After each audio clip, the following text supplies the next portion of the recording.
그 메모리 컨트롤러가 지금 말씀 들어보니까 약간 좀 핵심적인 역할을 좀 하게 될 것 같은데 이게 네. 저기 결국 그런 거잖아요. 이게 라지 랭귀지 모델을 돌리는 이제 뭐 엄청난 큰 빌리언의 파라미터를 가진 모델은 결국은 이제 HBM과 GPU를 사용할 수밖에 없게 될 것 같은데 그러면 이거보다 조금 더 이제 소비자들이 사용할 수 있는 거 아니면 추론 단계에 있는 그 반도체는 뭐 별도가 될 건데 거기에 들어가는 메모리는 꼭 HBM이 아니라 다양한 방식이 있을 수 있다라고 하더라도 지금 있는 디램보다 훨씬 빠른 컨트롤러가 필요한 것 같은데 컨트롤러는 어디가 좀 잘해요? 뭐 예를 들어서 이제 뭐 마벨 같은 업체들이 이제 잘 알려져 있고 특히나 이제 뭐 하이닉스가 사실은 다란에 있었던 인텔의 솔리다인 팹을 인수하려고 했던 뭐 목적도 예전에는 어떻게 알려져 있었냐면 낸드의 뭐 쉐어를 늘리겠다는 건 사실 표면적인 이유였고 예. 솔리다임이 가지고 있었던 그 SSD 헤드 기술을 좀 얻겠다. 그게 좀 있었는데 사실 생각보다 이렇게 재미를 많이 못 봤죠. 그래서 이제 우리나라에도 이제 그런 고속 컨트롤러 하겠다는 기업이 좀 있었죠. 삼성이나 이런 데는 잘 못해요? 삼성도 잘합니다. 잘하는데 이 정도 스펙에 맞춘 것은 한 번도 안 해봤던 거죠. 삼성. 그냥 낸드는 어떤 느낌이었냐면 그냥 얘네들은 데이터 스토리지예요. 그렇죠. 창고. 뭐 여기서 막 뭔가를 꺼내와야 되니까 엄청나게 빠르다든지 이런 건 아니고 어떤 느낌이냐면 좀 뭐 엄청나게 큰 데이터를 좀 그래도 좀 값싸게 그리고 좀 그래도 인풋 아웃풋이 빠른 어떤 그런 메모리 청크에다가 저장하고 싶은 거지. 이것을 늘상 내가 계속 참고해가지고 보고 다시 놓고 이런 용도로 쓰려고 했던 건 아니에요. 그런 용도는 이제 D램이 주로 담당해왔던 거죠. D램 아니면 캐시 메모리 들어가는 SRAM 같은 애들이. 낸드가 충분히 빨라지게 할 수 있고 낸드도 이제는 고속 컨트롤러만 달리면은 이게 충분히 커버가 되니까 삼성에서는 아마 충분히 시도해볼 만한 기술이 될 겁니다. 고속 컨트롤러 같은 것들은. 자, 이 말씀드리는 까닭 중에 하나 또 뭐냐면 우리가 뭐 요새 제너러티브 AI 세상이잖아요. 예. 근데 사람들이 생각하는 게 그러면 제너러티브 AI에서 쓰는 칩은 일단은 뭐 예를 들어서 우리가 프롬프트 엔지니어링을 한다 그러면은 프롬프트를 이해하는 것은 예를 들어서 이제 트레이닝이 되겠죠, 맞죠? 예. 근데 그 프롬프트를 가지고 뭔가를 만들어내라, 제너레이션하는 것, 그것의 대부분의 작업은 메모리에서 담당하게 됩니다. 메모리에 있는 것들을 불러와서 뭔가를 만들어야 되니까. 그렇죠. 그러니까 모델을 만드는 거, 학습하는 단계에서는 그 데이터를 만드는 거고, 그리고 그거에서 얘를 가지고 뭔가를 생성해내는 그렇죠. 거는 그 학습된 데이터를 읽어서 해야 되는 거니까. 그렇죠. 메모리 단에서 속도를 제일 많이 잡아먹습니다. 그런데 이제 학습 자체는 예를 들어가지고 이제 어느 정도 좀 정해진 아니면 미리 좀 트레이닝이 된 이런 것들을 이용한다고 치면은 결국 사람들이 실제로 속도 체감을 누릴 수 있는 것은 메모리가 얼마나 빨리 응답하느냐. 그렇죠. 학습은 뭐 1년이 걸리든 몇 달이 걸리든 해놓고 나서 하는 거니까. 물론 그걸 바로 쓸 수는 없을 테지만 어쨌든 참고는 할 수 있고 예. 그리고 생각보다 그렇게 참고해서 뭔가 만드는 것은 그렇게 시간이 오래 걸리지 않아요. 왜냐하면 아까 말씀하셨던 것처럼 뭐 1년 단위로 무슨 학습을 해야 되는 건 아니니까. 그런데 이제 사람들이 실제로 모바일에서 체감할 수 있는 그런 속도의 개선은 결국 메모리에서 실제로 체감이 되게 될 것이고 그 사람들이 고민이 많은 겁니다. HBM 여기다 쓰고 싶은데 못 쓰니까. 그거 어떻게 해야 될까? 여기가 아마 차세대 메모리의 또 하나의 큰 전쟁터가 될 겁니다. 근데 삼성에서 주로 얘기하는 뭐 CXL이라든지 아니면 HBM PIM이라든지 뭐 이런 것들가 사실 약간 그런 느낌이 있거든요. 이렇게 아까 인텔도 그랬는데 공룡들이 뭐 다 레가시가 좀 있으니까 정말 필요한 거 그건 없는데 뭐가 필요한지 몰라서 다 준비해서 그런 것처럼 SK하이닉스는 HBM을 잘한다라는 걸로 지금 딱 돼 있는데 삼성은 후발이라 잘 안 되고 뭐 HBM 나도 샤인볼트 할 수 있고 뭐 CXL 뭐 2.0도 있고 뭐 HBM PIM도 있고 뭐 있어라고 얘기하는데 다들 뭐 근데 그거 말고 HBM 잘 못해요? 요런 분위기가 좀 있거든요. 그렇죠. CXL 같은 경우는 예를 들어서 이제 그런 코어하고 메모리 사이에 그런 뭐 통신 속도를 더 빠르게 한다든지 뭐 이런 건데 삼성이 시장에 보여줘야 될 것은 뭐냐면 이런 기술이 있어요, 저런 기술이 있어요라고 이런 기술 세일즈도 중요한데.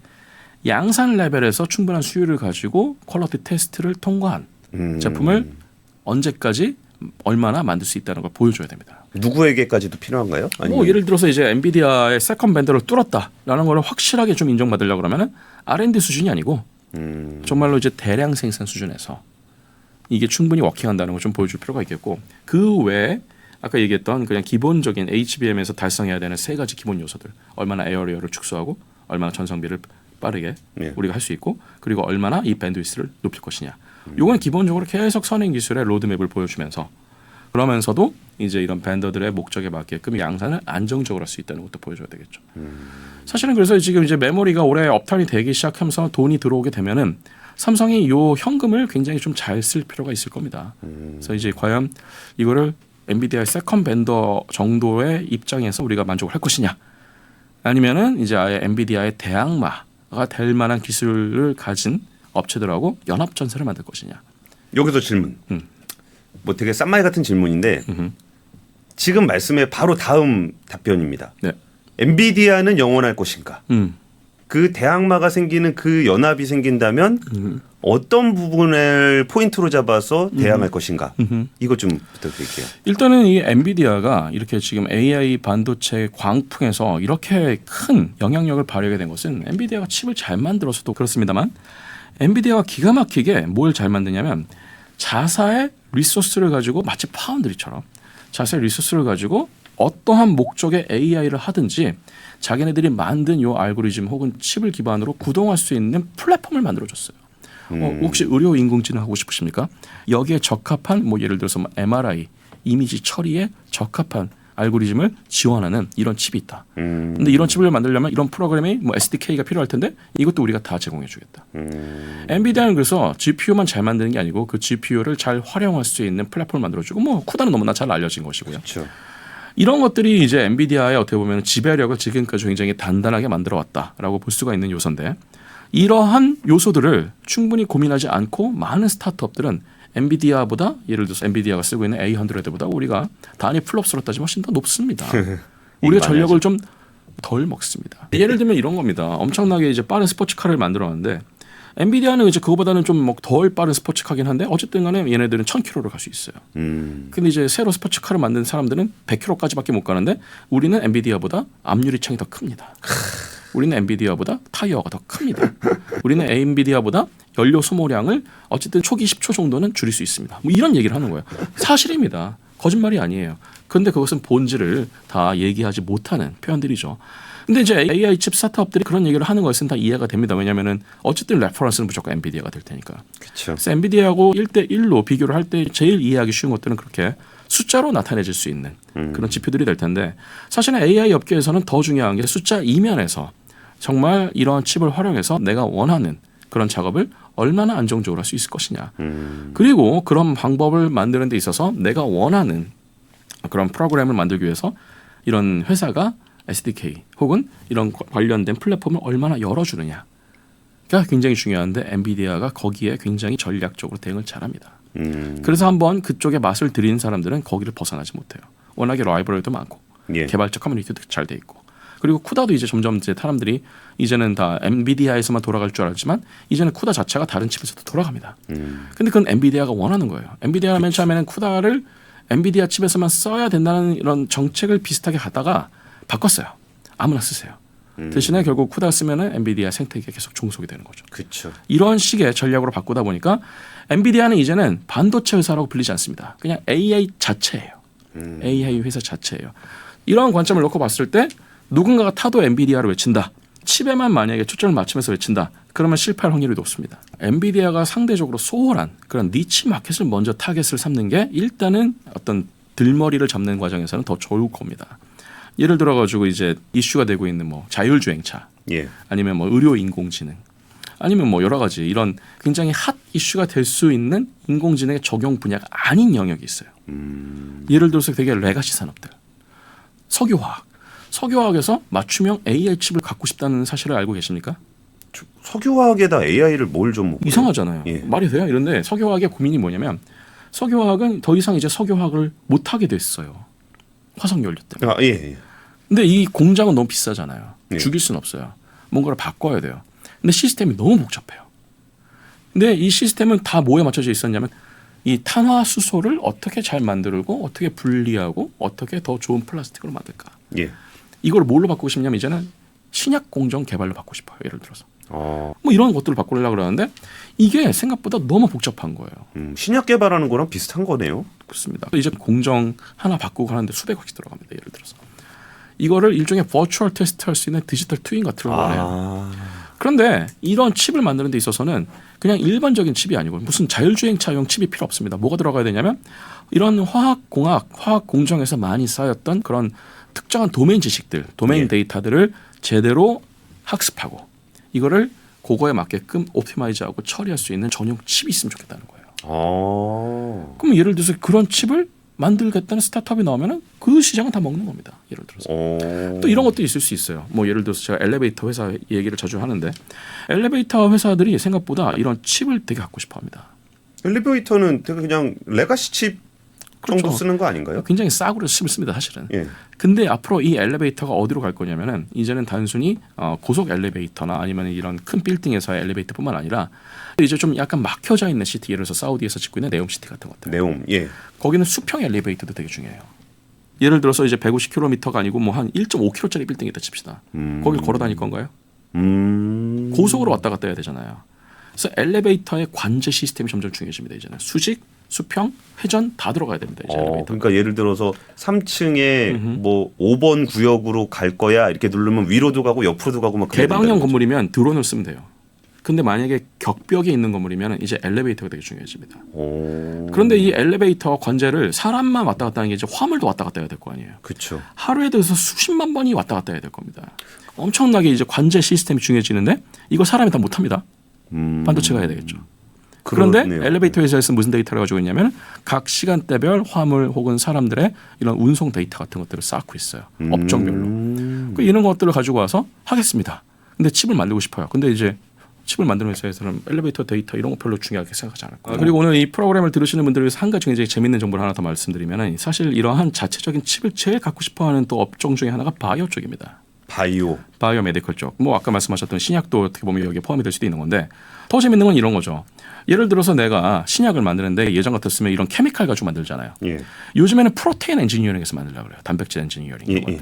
뭐냐면 이제 우리가 지네틱스를 이해하는 수준이 정보 레벨에서 굉장히 딥 레벨까지 왔기 때문에 그렇습니다. 예. 뭐 우리가 흔히 얘기하는 지노믹스랄지 여기에 프로테오믹스랄지 이런 것들이 같이 붙어가기 시작하면서 이제부터는 생물의 영역에서 정보 영역이 되고 그냥 레가시 생물학의 영역에서 이제는 컴퓨터 사이언스 영역이 되기 시작합니다. 그래서 우리가 바이오 인포메틱스나 이런 얘기들이 나오는데 데이터량이 어마어마해요. 휴먼 지놈이 가지고 있는 데이터가 보통 뭐 3GB 이 정도 됩니다. 근데 이제 예를 들어서 그런 데이터들을 처리를 해야 되는데 예를 들어서 유전자를 재조합해야 된다든지 아니면 뭐 크리스파 X 같은 거 써갖고 특정한 유전자를 편집을 해야 된다든지 그리고 그거에 맞춤형으로 신약을 만든다든지 백신을 만든다든지 치료제를 만든다든지 예. 이런 것들을 해야 되는데 이게 다 정보로 이제 이루어집니다. 이거에 대해서 데이터가 어마어마하게 쌓였어요. 그동안 업계에서는. 요거에 적합한 칩을 가지고 싶어요. 그리고 이것을 최적화할 수 있는 AI 칩을 갖고 싶어요. 그래서 지금 제약회사들이 이런 칩 개발에 굉장히 많은 돈을 쓰고 있습니다. 근데 여기에 대해서 이제 이런 제약 산업의 특수성 혹은 바이오 인포메틱스에 대한 특수성을 잘 이해하면서도 맞춤형으로 이런 AI 칩을 설계할 수 있는 업체가 있다. 니치 마켓이 되죠. 물론 이제 엔비디아나 이런 기존의 회사들도 이런 이머징 시장의 중요성을 알고 있는데 엔비디아 아무리 천하의 엔비디아라고 하더라도 모든 분야의 도메인 지식을 다 통달할 수는 없어요. 그래서 이제 어느 정도 도메인 지식이 강력하고 그다음에 칩 설계 능력이 어느 정도 검증이 된 그러면서도 요 주변에 이런 어떤 지식의 플랫폼에 충분히 합류할 수 있는 기반을 갖춘 업체들이 있다 그러면 굉장히 많은 기회들이 이제 열릴 겁니다. 무슨 맨날 얼굴 인식, 자율주행 이런 시장은 이제 레드 마켓이에요. 오히려 이제 지금 전혀 사람들이 생각하지 않았던 마켓들 이런 마켓들이 정말 엉뚱하게 새로운 AI 칩의 시장이 될 수 있는데 그 시장들에서 업력을 쌓고 인접한 산업에서 조금씩 영향력을 늘리는 기업들이 나온다면 이런 기업들은 한 10년 후, 20년 후에는 엔비디아의 강력한 경쟁자가 될 수 있겠죠. 반도체 업계에서는 사실 이 권불 10년입니다. 화무 11홍이고요. 어떠한 유명 기업, 어떠한 강력한 기업이라고 하더라도 한 세대 이상 지속하는 게 결코 쉽지 않습니다. 뭐 우리가 지금까지 얘기했던 인텔도 어떻게 보면 그런 예고요. 예. 일본의 수많은 메모리 반도체 업체들이 이렇게 다 쇠망하게 될 줄 누가 알았겠습니까? 사실은 그래서 삼성도 마찬가지고 하이닉스도 마찬가지입니다. 언제든지 이 투자 잘못하거나 의사결정 잘못하거나 시장의 시류를 제대로 못 읽거나 그다음 나가야 될 방향을 제대로 인지하지 못하면 몇 년 안에 정말로 큰 위기에 빠질 수도 있어요. 반대로 그것은 위기이자 또 다른 업체들한테는 기회가 될 수도 있겠죠. 알겠습니다. 네. 지금까지 나왔던 얘기가 약간 미래지향적인 얘기였다 그러면 네. 공 교수님의 본업이 학생들 가르치시는 거잖아요. 네네네. 그럼 거기서 첫 번째 질문은 반도체 관련해서 학생들 요새 분위기는 좀 어떻습니까? 의대 정원 늘린다 그러면 글로 안 갈까요? 뭐 이게 제가 최근에 들었던 우스갯소리 중에 하나가 제 이제 아는 분이 어떤 저 신도시에서 입시학원을 합니다. 예. 그래서 이분한테 이제 의대 정원 소식이 막 뉴스에 나오기 시작하면서 학부모들로부터 전화를 많이 받은 거예요. 그래서 그래서 뭐 혹시 아드님 뭐 재수 생각하십니까? 그랬더니 아니요 제가 등록하려고. 학부모가. 40대 50대 학부모가 자기가 의대 가겠다고. 우스갯소리가 아닙니다. 진짜 이런 일이 나오고 있어요. 아마 제 생각에는 이게 의대 증원에 대해서는 저는 딱히 전문성이 없기 때문에 제가 코멘트할 수 있는 주제는 아니라고 생각합니다만 사람들은 이렇게 생각할 겁니다. 이 의대 증원이 평생 보장되지는 않을 거고 윈도우가 살짝 열렸다고 생각할 거고 그래서 이제 기회는 이때다 하면서 굉장히 많이들 지원할 텐데 이 여파가 이공계 대학원에도 당연히 있습니다. 굉장히 많은 대학원생들이 좀 많이 갈등을 하고 있는 걸로 알고 있고 학부생들은 물론이고 최근에 뉴스에 나온 것 중에 하나가 서울대에서 점점 휴학생 특히 1학년 휴학생의 숫자가 계속 늘어나고 있어요. 이건 좀 위급한 신호입니다. 사실은 특히 이런 뭐 이공계 쪽의 신입생들이 엄청나게 휴학들을 많이 하고 있는데 당연히 1학년들이 휴학하는 이유는 딱 하나밖에 없겠죠. 그렇죠. 네. 예. 근데 이제 이런 현상이 신입생, 학부생뿐만 아니라 대학원생들, 특히 박사과정 학생들까지 그 분야에서 예를 들어서 반도체 공정으로 박사학위를 눈앞에 두고 있는 학생이 박사학위를 받자마자 반도체에 설학하지 않고 입시학원으로 갈 수 있어요. 아이고. 근데 그 학생 입장에서는 내가 아직 30살밖에 안 되는데 반도체 업계에 있어봐야 20년이나 있겠냐. 근데 내가 지금 의대 가고 5, 6년 더 수련해왔고 그냥 하다못해 그냥 동네 소아과 의사나 아니면 내과 의사가 된다 하더라도 차라리 그게 낫지 않을까? 내가 그래도 늙어 죽을 때 내가 손을 놓을 때까지는 어쨌든 내 라이센스가 나를 보호해 줄 테니까 이런 생각들을 하는 친구들이 점점 많이 나오고 있다는 것이 관측이 됩니다. 이 학생들한테 의대에 가지 마라 이런 얘기를 할 수는 없습니다. 왜냐하면 성인이고 학생들의 직업의 선택의 자유가 있으니까요. 예. 다만 이제 국가의 정책의 관점에서 봤을 때는 사실은 이렇게 반도체를 위시로 해서 굉장히 많은 우리나라가 지금 어떻게 보면 국부를 창출해야 되는 특히 수출로 국부를 창출해야 되는 이런 첨단 산업에 아주 적재적소에 전문 인력들이 제대로 공급이 되지 않기 시작하면 우리나라는 결국 이 공장들이 다 비어버리는 팹들이 비어버리는 혹은 팹들을 지어놓고 가동을 못 시키는 그런 상황이 반드시 옵니다. 투자를 그렇게 많이 했는데 막 지금 막 24시간 돌리면서 테스트를 해야 되는데 그걸 못하는 사태가 벌어질 수도 있다는 거죠. 사실은 그래서 이런 문제들은 굉장히 좀 저희가 심각하게 생각해야 되는 문제고 이건 의대 정원의 문제만이 아닙니다. 사실은 그렇죠. 예. 그냥 우리나라 지금 인구 감소가 너무나 빠르고 특히나 이런 젊은 사람들이 어떻게 보면은 이런 전문 산업 쪽으로 오려고 하는 경향을 점점 안 가지려고 하고 왜냐하면 너무 이 힘들고 어려운 산업이라는 것이 잘 알려져 있고 그렇습니다만 그래서 업계에서는 오히려 이런 좀 젊은 그리고 전문 인력들을 잘 대우해주는 방안들에 대해서 더 많은 고민을 해야 되지 않을까 싶습니다. 금전적으로도 많이 좀 대우를 해줘야 되겠습니다만 어떤 크고 작은 프로젝트가 완성이 될 때마다 충분한 보상이 주어진다라는 것들이 업계에서는 좀 이렇게 통용이 되기 시작해야지 그래도 그런 것들을 바라보면서 오는 사람들이 더 많아지지 않을까라고 생각합니다. 제가 이해하고 있는 20, 30대 요즘 이런 젊은 세대의 특징 중 하나는 자기가 일한 만큼은 제대로 보상받기를 원합니다. 저는 그게 당연하다고 생각하고요. 예. 그런데 이제 예를 들어서 이게 팀 단위로 혹은 자기가 잘못한 것도 아닌데 팀이 잘못했어야지 뭐 아니면 어떤 그룹이 의사결정 잘못해갖고 갑자기 1등 위치에서 뭐 2등, 3등 이렇게 내려와서 뭐 자기가 받아야 될 제대로 된 보상을 못 받았다. 그러면 그 업계에 대해서 정이 떨어집니다. 아예 그냥 그 업계를 떠나버릴 수도 있고 회사를 이직할 수도 있고 그런 일들이 생기고 제가 더 걱정되는 것 중에 하나는 뭐냐면 미국이 이제 반도체 산업에서 리쇼어링 하고 있다고 그랬잖아요. 예. 그런데 이제 미국에서 이렇게 팹들이 만들어지고 뭐 다양한 공장들이 만들어지는데 미국에서 이러한 전문 인력을 미국 자체적으로 확보하기가 어려워요. 그렇죠. 무슨 얘기를 할 거냐면 그래서 동아시아에 있던 사람들한테 미국에서 일할 수 있는 기회를 더 많이 문호를 열어줄 겁니다. 비자 쿼터를 더 많이 확대할 거고요. 어떤 얘기를 할 거냐면 영주권 문호를 더 많이 열어줄 겁니다. 돈도 더 많이 줄 테지만 혹시 미국에서 살고 싶으면 미국에서 살 수 있는 기회를 더 주겠다. 라고 하면 한국, 일본, 대만 뭐 이제 뭐 아마 엄청나게들 갈 겁니다. 그래서 이런 것들도 좀 저희가 더 좀 경계를 하고 내부에 이런 인력들을 더 많이 잘 대우해 줄 수 있는 프로그램을 실질적으로 강화해야 되는 지금 상황이 된 겁니다. 이걸 우리가 제대로 현실을 직시하고 있어야 됩니다. 알겠습니다. 그리고 이게 또 학교에서 배우는 게 뭐 지금 당장 공정 가서 써먹을 그런 기술도 배울 수 있겠지만 그 이렇게 미래가 불투명하고 뭔가 잘 알 수 없을 때는 이게 그 뭐라 그럴까 응용 기술만 가지고 있으면 내가 뭐 조립하는 거 잘 조립할 수 있으면 빨리빨리 조립할 수 있겠지만 뭔가 새로운 걸 만든거나 문제가 생겼을 때 문제 해결 능력은 굉장히 그 원천 기술 쪽에 가까울 수도 있잖아요. 그렇습니다. 그 얼마 전에 교수님 쓰신 그 실리콘 웨이퍼 얘기가 굉장히 좀 흥미로웠는데 우리가 진짜 미래지향적인 그 AI 반도체의 미래까지 얘기를 해봤다면 가장 기본이 되는 모래 뭐 요 얘기 좀 해주시면 어떨까요? 뭐 사람들이 이제 흔히 얘기하는 게 사우디아라비아가 모래를 수입합니다. 이상하잖아요.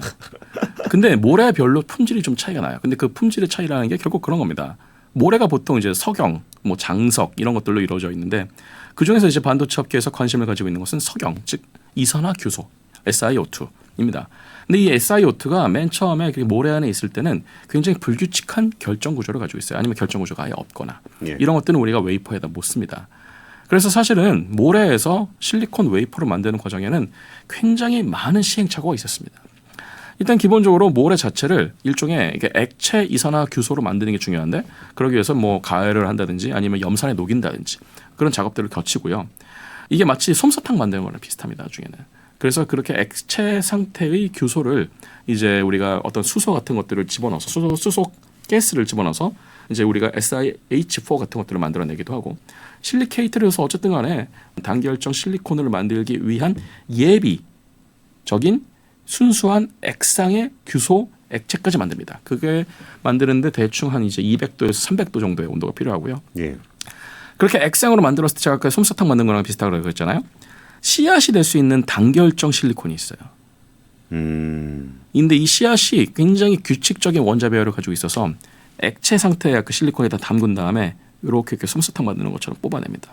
그러면은 액체들이 온도가 낮아지면 그 단결정 씨앗 주변에 달라붙기 시작해요. 아 그래요? 근데 그냥 랜덤하게 달라붙는 게 아니고 단결정이라는 것은 아까 말씀드렸던 것처럼 규칙적인 원자 배열을 가지고 있다고 그랬잖아요. 예, 예. 액체 상태에 있는 이 규소 원자들이 요 규칙적인 원자에 차곡차곡 달라붙습니다. 왜냐하면 그렇게 해야 되는 것이 연력학적으로 자유에너지를 가장 낮추게 만들 수 있는 안정적인 이런 방식이기 때문에 그렇습니다. 물론 여기서 약간 너무 이게 언제 만들고 있어 빨리빨리 자르게 그러면 이상한 결정이 돼요. 아 그래요? 그래서 굉장히 조심스럽게 결정을 만들어야 됩니다.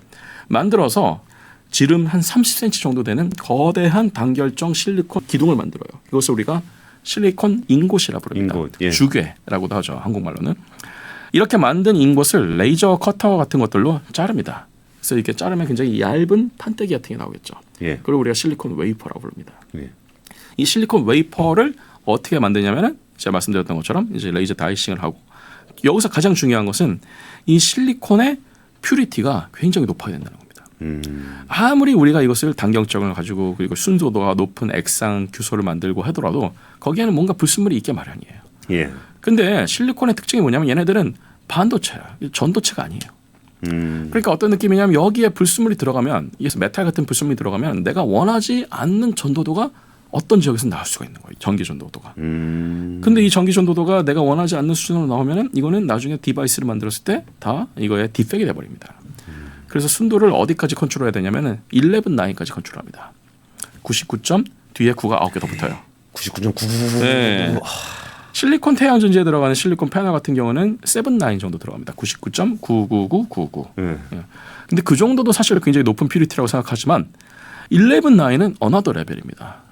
그 실리콘 태양 전지보다 적어도 100만 배 더 순도가 높아져야 돼요. 어마어마하죠. 근데 그 순도를 제대로 못 맞추면 나중에 웨이퍼를 아무리 잘 만들어도 결국 그 위에서 트랜지스터를 만들었을 때 트랜지스터가 망가질 수가 있는 오작동할 수 있는. 그래서 사실은 이게 우리가 반도체 산업을 이해할 때 애초에 이 모래에서부터 이런 웨이퍼를 만드는 것이 결코 만만한 과정이 아니고 그리고 결코 쉽게 봐서도 안 되는 과정이고 그래서 이 웨이퍼를 잘 만드는 게 굉장히 중요한데 지금 웨이퍼를 만들겠다는 업체들이 원래는 대부분 다 독일이나 뭐 한국이나 일본 업체들이 대부분 독점을 하고 있었는데 여기에 지금 중국 업체들이 최근 3, 4년간 우후죽순으로 난립을 하고 있습니다. 아 그래요? 뭐 어쩔 수 없습니다. 왜냐하면 중국에서 그만큼 웨이퍼 수요가 늘어났으니까. 근데 중국도 이것을 다 외국의 업체들로부터 수입하는 거에는 한계가 있다고 생각하니까 엄청나게 많은 업체들이 지금 늘어나고 있고 그래서 중국에서도 모래를 수입하기 시작합니다. 이제 쓸만한 모래가 물론 아무 모래나 써도 돼요. 근데 그 모래를 좋은 모래로 바꾸는데 또 돈이 들 거 아니에요. 그러니까 웬만하면 좋은 모래를 쓰자. 그래서 이제 그런 모래 쟁탈전 같은 것들이 앞으로는 생길 수도 있겠죠. 야, 참 진짜 미래의 첨단을 얘기하고 있지만 정말 아랫단에서는 얼마나 좋은 모래를 선별할 것인가. 그리고 웨이퍼 위로 올라가서 전공정 뭐 하는 거 가참 얘기하지만 그 웨이퍼 자체를 만드는 것에서도 굉장히 좀 치열한 경쟁이 벌어지고 있다라는 게 진짜 우리나라가 이제 응용하는 그런 산업적인 측면에서도 좀 봐야 되겠지만 정말 기초과학에서 탄탄하게 좀 기반이 돼줘야 그 기반 위에서 뭔가 새로운 변화에 조금 더 빠르게 대응할 수 있고 좀 더 한 발 앞서갈 수 있는 기회가 되지 않았을까 싶습니다. 오늘 굉장히 좀 다양한 반도체 이야기를 들어봤는데 사실 오늘 그 주제를 좀 넓게 벌렸던 거는 권석준 교수님을 자주 모시기가 좀 힘들기 때문에 모셨을 때 한번 이제 지금 생각나는 거 다 물어봐야 되겠다. 네네. 그래가지고 좀 얘기를 좀 나눠봤습니다. 앞으로도 이제 반도체 생태계는 뭐 시시각각 변해 오기 때문에 주기적으로 모시고서 그때그때 업데이트된 내용 좀 함께 나눠보도록 하겠습니다. 긴 시간 좀 상세한 설명 감사드리겠습니다. 네, 감사합니다. 감사합니다. 성균관대 권석준 교수님이었습니다. 네, 감사합니다.